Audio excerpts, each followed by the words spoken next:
Walloo aanaa Arxummaa Furseetti bulchitoota sirnichaan abbootiin qabeenyaa 50 ol hidhaatti darbatamuun qarshii guddaa gaafatamanii garmalee reebamaa jiraachuu hordofee miidhaan qaamaa jabaan irra gahaa jiraachuun barame.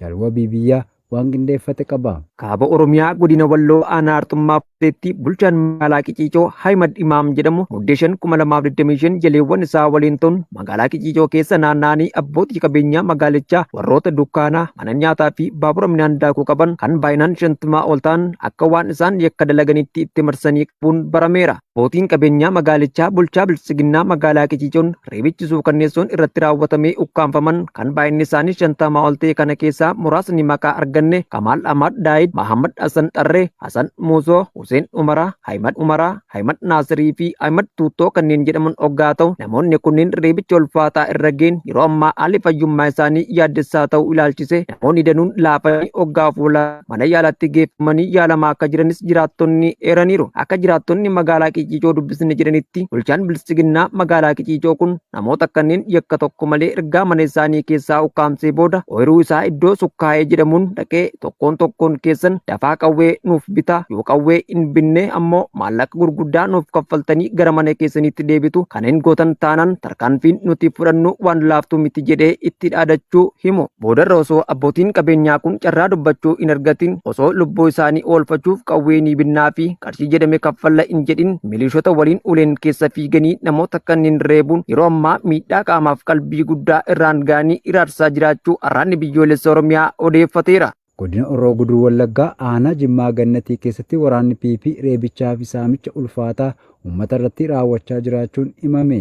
Jaalee Raangameessaa dabalata qabdi. Godina Horroo Guduruu Wallaggaa aanaa Jimmaa Gannatii ganda Gidaamii Dabshoo keessatti muddee 2025 irraa eegaluun waraanni bilxiginnaa maqaa sakattaa waraana bilisummaa Oromoo jedhuun bobba'uun namoota qe'ee keessatti argan hunda irratti reebicha ulfaataa raawwachuun kanneen mana keessaa baqatanii ba'an immoo mana jireenyaa isaanii cabsanii seenuun meeshaalee mana keessaa saamuun kaan immoo caccabsanii hojiin ala gochaa jiraachuu maddeen keenya bakkichaa Arraata Biyyoolessa Oromiyaatti maniiru. Akka maddeen bakkichaa jedhanitti waraanni bilxiginnaa uummata irratti bobbaafame kunneen wantoota akka aannan, bukoo fi midhaan mana keessatti argan osoo hin hambisiin kaan saamuun kaan immoo mancaasaa turuu dabaluun ifoomsaniiru. Murni maqaa mootummaa jedhuun of waamu bilxiginnaan waardiyyoota barcuma aangoo siyaasaa isaa uummata nagaa irratti bobbaasuun saamichaa fi reebichaa hamaa hawaasa jireenya dhuunfaa isaa injifachuuf tattaafachuu malee tuttuqaa siyaasaa kamirraa bilisa ta'an irratti dalagaa jiraachuun kan beekamudha. Kibba Lixa Shaggar aanaa Tolee keessatti waraanni faashistii bilisiginnaa tokko achi bu'ee yoo dhabamsiisan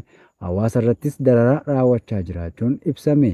Guutuu gabaasa kanaaf Jaalkennaa Sabaa.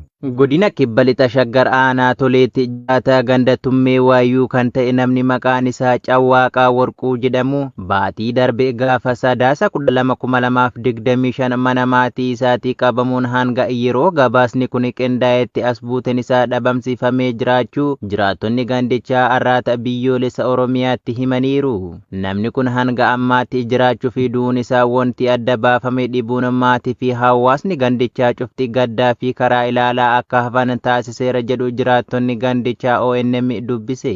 Namni kun mana isaatii qabamuun kan dhabame gaafa sadaasa 12,2025 yoo ta'u maatiin hidhamee jiraachuutti kan quba qabanii fi inni gala abdii jedhuun eegaa turus dubbataniiru.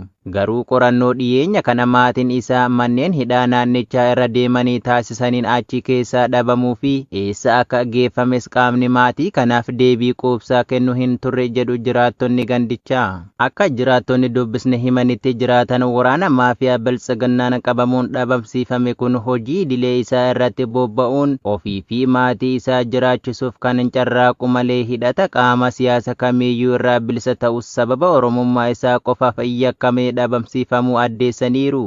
Kana malees hidhaa fi reebichi guyyaa guyyaa namoota nagaa irratti raawwatamaa kan jiru waggaa ta'u uummatni nagaan bobba'anii galuu fi hojii hojjechuun hafee qe'ee ofii keessatti iyyuu rakkoowwan jajjabaan irra gahaa jiraachuu addeessaniiru.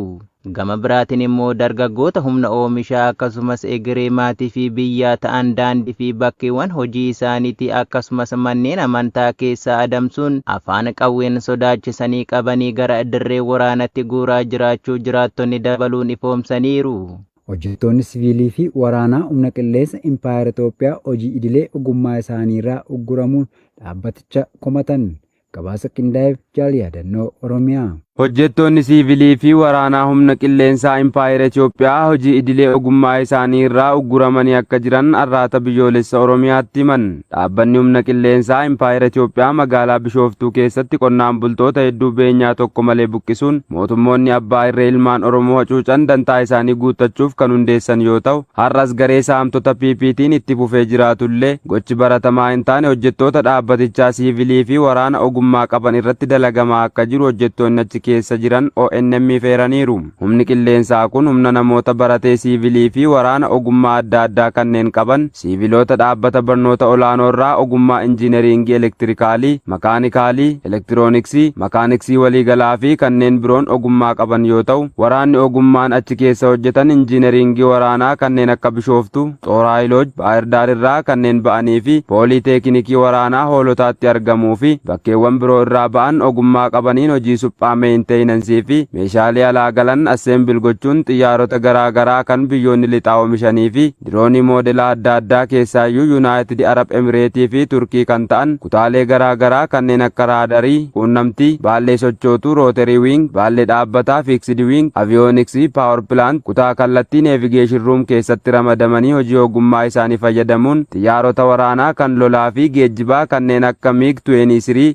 MiG-24 boomber, Mi-8, Mi-17, L-39 trainer, Su-27 fi 35 dijitaalaa fi yeroo dhiyoo alarraa kan fudhatan irratti bobba'uun haala gaariin hojjechaa akka turan hojjetaan waraanaa kutaa paawar pilaanti keessa hojjetu tokko ibseera. Haa ta'u malee jedhan hojjetaan kun goota muraasaan asitti ogummaa isaaniin hojjechaa akka hin jirre ibsuun keessaayyuu yeroo dhiyoo kana diroonota lakkoofsaan 5 kan hangi isaanii moodela daayirektar 2 gadi ta'an irratti gonkumaa akka hin hojjenne ugguramuun lammiilee biyyoota alaa kanneen akka Chaayinaa, Yuunaayitid Arab Emireet, Turkii fi biyyoota Arabaa birootiin guutummaa guutuutti ajajaa olaanaa humna qilleensaa Impaayeratti qondaala PP kan ta'e Leetinaanti Jeneraal Yilmaa Mardaasaa fi murna biltsiginnaa birootiin irraa dhiibamuun rakkoo hojii isaaniin faayidaa barbaachisu akka hin argannee fi gocha farra namoomaa lammiilee Impaayeratti irratti raawwataman akka gama isaaniin hin ittisne taasifamu hojjetaan kutaa paaraashuutii keessa hojjetu hiriyo. Indii magaalaa Go'aa keessatti ibidda mana bashannanaa halkanii mudateen yoo xiqqaate namoonni 25 du'an. Jaalbooree Addunyaa dabalata qaba. Bulchiinsa Indii magaalaa Go'aa keessatti ibiddi mana bashannanaa halkanii beekamaa ganda Arporaa keessatti ka'een yoo xiqqaate namoonni 25 du'uu isaanii qondaaltonni himaniiru. Ibiddi kun har'a yeroo siliindarii gaazii mana bashannanaa halkanii sanatti dho'ee ka'e jechuun poolisiin naannoo sanaa wabeeffachuun Press Trust of India gabaaseera. Namoota miidhaman kunneen turistoonni 4 fi hojjettoota 14 akka ta'an poolisiin beeksiseera. Ministeerri muummee Go'aa Piraamoor Sawaanti taatee kan akka qoratamu ajajuun namoota itti gaafatamummaa fudhatan irratti tarkaanfiin cimaan akka fudhatamu waadaa galaniiru. Sababni isaa adda baasuu fi itti gaafatamummaa sirreessuuf taate kana hunda qorannoon abbaa seerummaa akka gaggeeffamu ajjeera jedhan Sawaanti. Dagannoon kamiyyuu cimsee ilaalama jechuun dabalaniiru. Ibidda kanaan namoonni 50 madaa'us gaazexaan Times of India gabaaseera. Ministeerri muummee Indiyaa Naarendiiraa Moodiin Sawaanti waliin haasa'uu isaanii ibsuun maatii gaddarra ga'eef jajjabina ibsaniiru jechuun Aljaziiraan gabaase. Gootichi waraana bilisummaa Oromoo zoonii lixaa godina Iluu Abbaa Booraa fi godina Bahaa Wallaggaa keessatti diina du'aa fi madoon adabuun injifannoo boonsaa galmeessuu beeksise. Qaxaleewwan ilmaan Oromoo kanneen mooraa diinaa raasuun garboonfata ijibbaachisuu aadeffatan waraanni bilisummaa Oromoo zoonii lixaa godina Iluu Abbaa Booraa aanaa Algizaachii fi Biloonophaa gidduu bakka addaa Nooraa Gabaa jedhamutti kaleessa muddejjaa 2025 waaree booda humnoota weerartuu biltsiginnaa konkolaataa siinootiraakii tokkoo fi sireeppii tokkoon socho'aa turte haleeluun injifannoo boonsaa galmeessee jira. Gama humnoota diinaa irraa hedduunis du'aa fi madoon kan adabamte hoggaa ta'u tarkaanfii rifaasisaa kanaanis mooraan sirna biltsiginnaa yaaddoo ulfaataa keessa seenuun humnoota bakkawwan adda addaa irraa birmannaaf waammachaa jiraachuun ibsameera. Ittuma fufuun irree fi gaachanni uummata Oromoo woboon zoonii lixaa gaafuma muddejjaa godina Bahaa Wallaggaa aanaa Saasigaa ganda Adaamee keessatti waraana faashistii PP irratti tarkaanfii ilaalessaa fudhateen du'aa fi madoon adabee jira. Tarkaanfii kanaanis humna diinaa irraa qawwee kilaashii 3 fi SKS 2 irraa hiikuun galii mooraa qabsoo bilisummaa Oromoof oolchee jira. Tarkaanfii woboon ergamtoota Impaayera Itoophiyaa irratti fudhatu jabaatee itti fufaa injifannoon uummata Oromoo.